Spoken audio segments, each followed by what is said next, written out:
Hey everyone, welcome to Restaurant Tech Trends, where we explore restaurant technology trends with some of the industry's biggest movers and shakers in a rapid-fire short interview format. Today's podcast is produced by Incept AI. Incept AI takes restaurant orders over the phone and in noisy drive-thrus with friendliness and precision. Learn more at incept.ai. Now, on to our guest.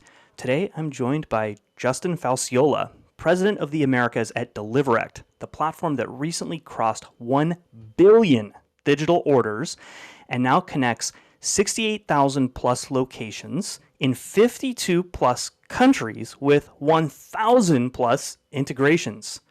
That's totally nuts. Justin previously led Insights and Technology at Papa John's. Then he served as Chief Technology Officer at CKE for Carl's Jr. and Hardee's. And today, we're going to dig into how he plans to scale Deliverect across the Americas, where AI and integrations will move the needle for operators, and the lessons that he brings from running technology at two major restaurant brands. Justin, welcome to the show. Pleasure. Thanks for having me here. I'm glad to have you here. So, I won't ask you first what led you to the dark side, but let's talk about what led you to the green side. What made you decide to leave the restaurant brand world, join the vendor side as president of the Americas at Deliverect? Listen, everyone who knows me has heard me say this. I love restaurants. This is the space what you and I get to do. So 100% I didn't leave the green pastures. I stayed in the green pasture. I just went from one to another. Um, when I started working at Papa John's, I've been in the restaurant industry for about a decade. I didn't expect I'd find sort of like just that sense of familiarity and home that I did. There's a lot of simplicity in restaurant, Justin, or hospitality, but there's also a Mm-hmm. lot of sophistication and a lot of like unique, tough, data-driven problems to solve, and that's exactly what I found when I was at PJ and then throughout the career from there. You know, when I sat down with the founders of Deliverect, we really had like a meeting of the minds in terms of where they had been, the problems they were trying to solve, and where they were going. I love this like global culture, 12 where we Yeah. have offices in 12 countries, serve folks in literally every single time zone. There's dinner happening, right? And we have to be up all the time, and we get to work with like leaders from all across the world and partners all across the world, Mm-hmm. and I just loved it. Well, I think that's a good segue because you did just join recently. So, as you look at your first 90 days in the seat, what are maybe two or three initiatives that you're tackling immediately that are going to keep the momentum going for Deliverect across both North and South America? Yeah, one thing, there was a lot of pluses in that intro that you gave us, and I'm really proud of the team for everything they did. To give a sense of it, the company reached a billion orders about a month ago, and the rate we're growing, it should be another billion in another 12 to 16 months. So an immense foundation to build on, but you also have to be humble, like, and you have to sort of peek around the corner and say like, hey, what am I not doing well, or what could I improve? Mm-hmm. And I think we can improve significantly in how we communicate to our partners and our market about the problems that we're solving for customers today, right now. If you're working with Deliverix, we have like an incredible NRR ratio. This is a retention ratio, especially in the enterprise segment. Technically, the company was founded by like technologists and product and engineering people, and it's really hard to do business in 50 countries. It's really hard to like connect to over 400 point of sales, over 200 aggregators, 25 loyalty platforms, 15 payment platforms, who knows how many KDSs, back office, on and on. Like that stuff's technically very, very difficult. And I think the packaging of those solutions and how we bring that stuff to market, that's really what I'm focused on. I think a second initiative would be, how do we leverage DeliverX core strength, which is infrastructure, integration, flexibility, and recently AI. Probably not many people who come on this podcast who don't mention that word, right, Justin? But That's one that always gets mentioned. If you didn't mention it, I was going to bring it I up. mean, So had thanks. to be there. But how do we very intentionally use those things to like drive more profit for restaurants? So we worked on, Deliverect vision statement. Every company does that, and our mission statement.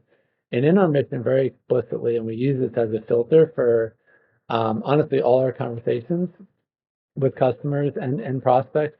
If we can't drive more bottom line, like, and I'm an analytics guy, so bottom line profit. If I can't drive measurable, significant bottom line profit for you, we're probably going to walk away, like, or we're probably going to look at a different way to help.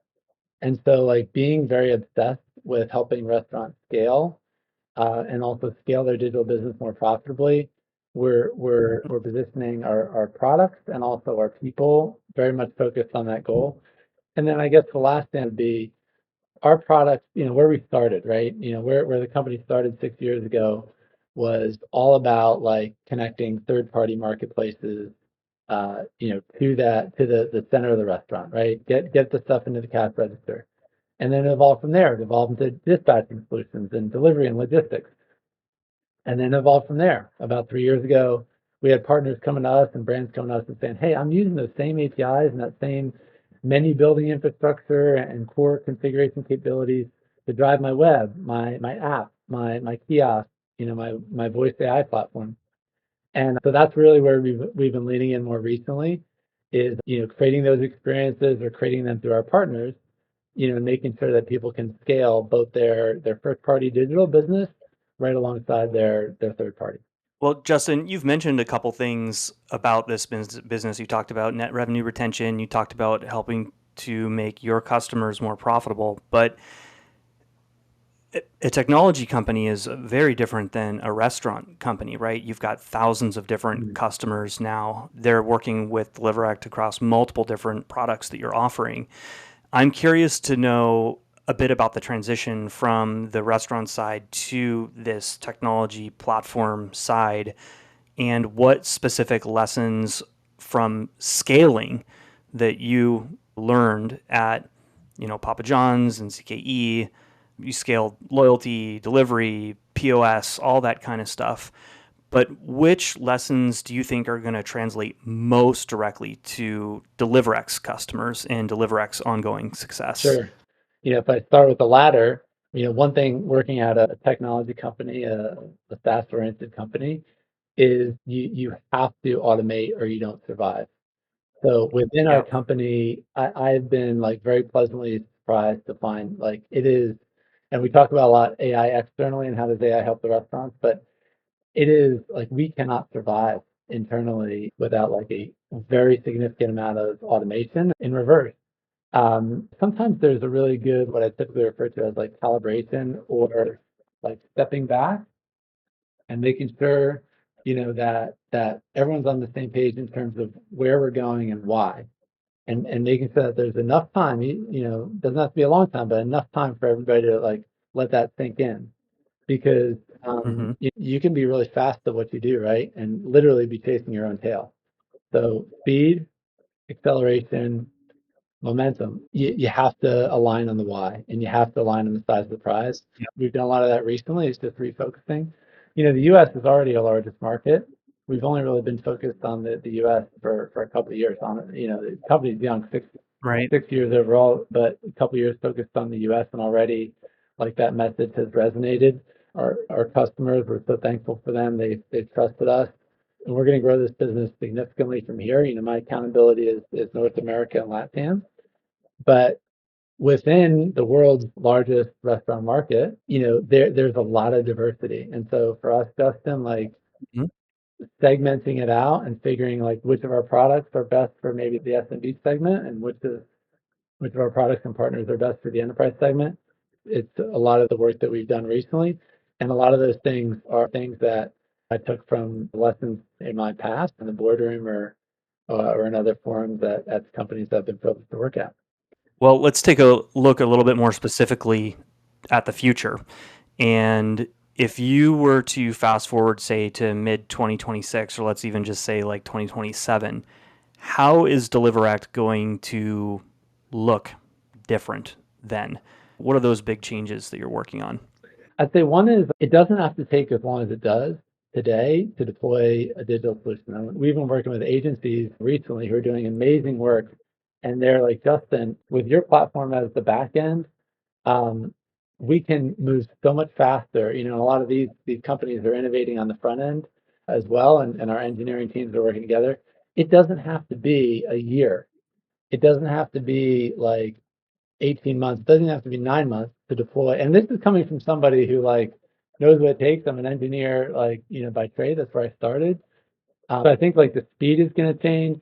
I'm very focused on making sure that each and every one of our customers has like a more predictable experience. And I'd say the last thing that you'd see change is right now, I'd say we're probably more 2/3 third-party type solutions and delivery type solutions. Delivery is in our name, and 1/3 Right. first party. Within 12 to 24 months, you're going to see that more half and half. And you'll see our mix. Currently, our mix is probably closer to 40 to 50% enterprise. You'll see our mix go to closer to 75% enterprise. All right.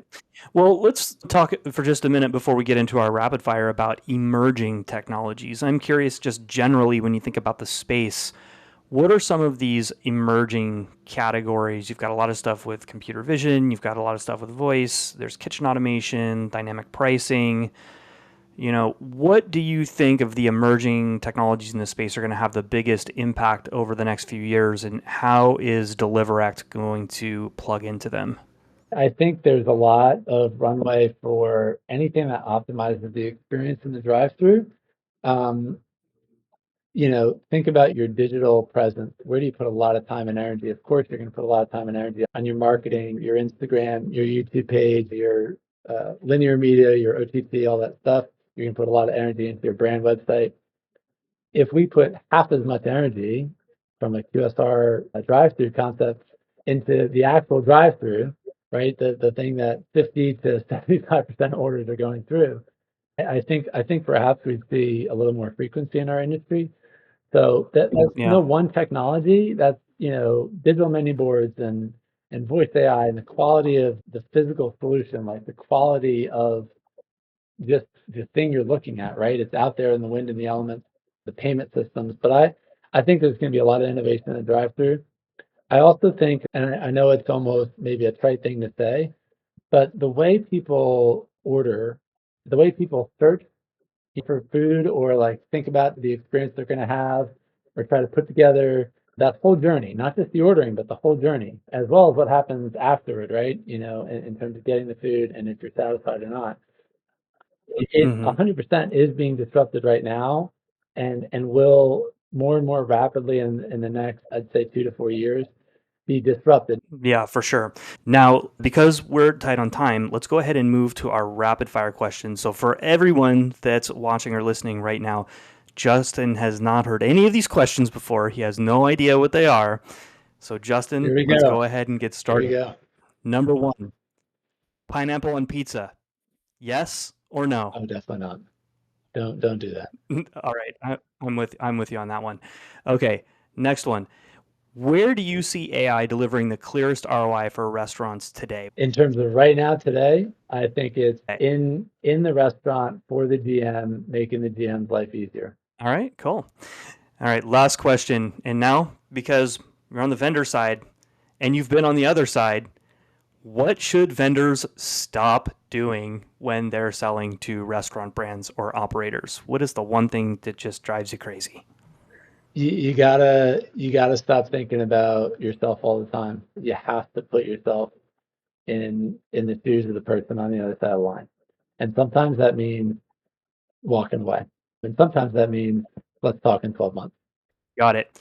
All right. Well, Justin, want to thank you very much for joining today. Everyone, Justin Falciola, President of the Americas at Deliverect. Thanks, Justin. Thank you.